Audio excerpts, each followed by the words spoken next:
അപ്പോൾ നമുക്കിന്ന് innate ഇമ്മ്യൂണിറ്റീൻ്റെ part 2 discuss ചെയ്യാം. ഇതിൽ ഞാൻ പറയാൻ പോകുന്നത് ഇന്നേറ്റ് ഇമ്മ്യൂണിറ്റിനെ ഡിപ്പെൻഡ് ചെയ്യുന്ന ഫാക്ടേഴ്സും അതുപോലെ തന്നെ ഇതിൻ്റെ മെക്കാനിസമാണ്.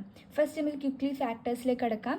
ഫസ്റ്റ് വൺ ഏജ് ആണ്, second one hormones, third one nutrition. അതായത് നമ്മുടെ ഏജ് അനുസരിച്ച് നമ്മുടെ ഇമ്മ്യൂണിറ്റിയിൽ ഡിഫറൻസ് ഉണ്ടാകും. ഫോർ എക്സാമ്പിൾ ഫീറ്റൽ ലൈഫിലൊക്കെ കോമൺ ആയിട്ട് കാണുന്ന ഇൻഫെക്ഷൻ എന്ന് പറയുന്നത് റുബെല്ലയാണ്. ഫീറ്റൽ ലൈഫിലൊക്കെ കോമൺ ആയിട്ട് കാണുന്ന ഇൻഫെക്ഷൻ റുബെല്ലയാണ്.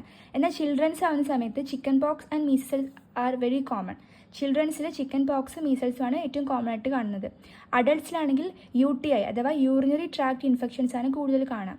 അപ്പോൾ ഏജിനനുസരിച്ച് നമ്മുടെ ലൈഫിൻ്റെ ഓരോ സ്റ്റേജിലും നമുക്ക് ഉണ്ടാകുന്ന അസുഖങ്ങളും അവിടെ മാറി മറിയാം. ഇതുകൊണ്ടാണ് നമ്മൾ ഇന്നേറ്റ് ഇമ്മ്യൂണിറ്റിൻ്റെ ഫസ്റ്റ് ഫാക്ടറായിട്ട് ഏജിനെ കൺസിഡർ ചെയ്തത്.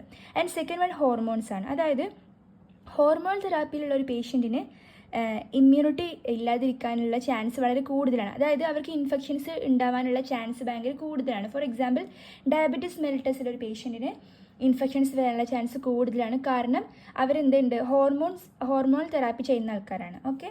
ഇൻ തേർഡ് വൺ ആണ് ന്യൂട്രീഷൻ. ഫോർ എക്സാമ്പിൾ ഇപ്പോൾ മാൽ ന്യൂട്രീഷൻ ഉള്ള പേഷ്യൻസിലൊക്കെ ഇമ്മ്യൂൺ റെസ്പോൺസ് ഭയങ്കര കുറവായിരിക്കും. കാരണം എന്താണ്, അവർക്ക് ഇമ്മ്യൂണിറ്റിക്ക് ആവശ്യമായിട്ടുള്ള ന്യൂട്രീഷൻസ് അവർക്ക് കിട്ടുന്നില്ല. ന്യൂട്രീഷൻ ഇൻടേക്ക് കുറവാണ്. സോ അവർക്ക് എന്തായിരിക്കും, അവരുടെ ഇമ്മ്യൂൺ റെസ്പോൺസ് ഭയങ്കര റെഡ്യൂസ്ഡ് ആയിരിക്കും. അപ്പം 3 ഫാക്ടേഴ്സാണ് ഏജ്, ഹോർമോൺസ് ആൻഡ് ന്യൂട്രീഷൻ.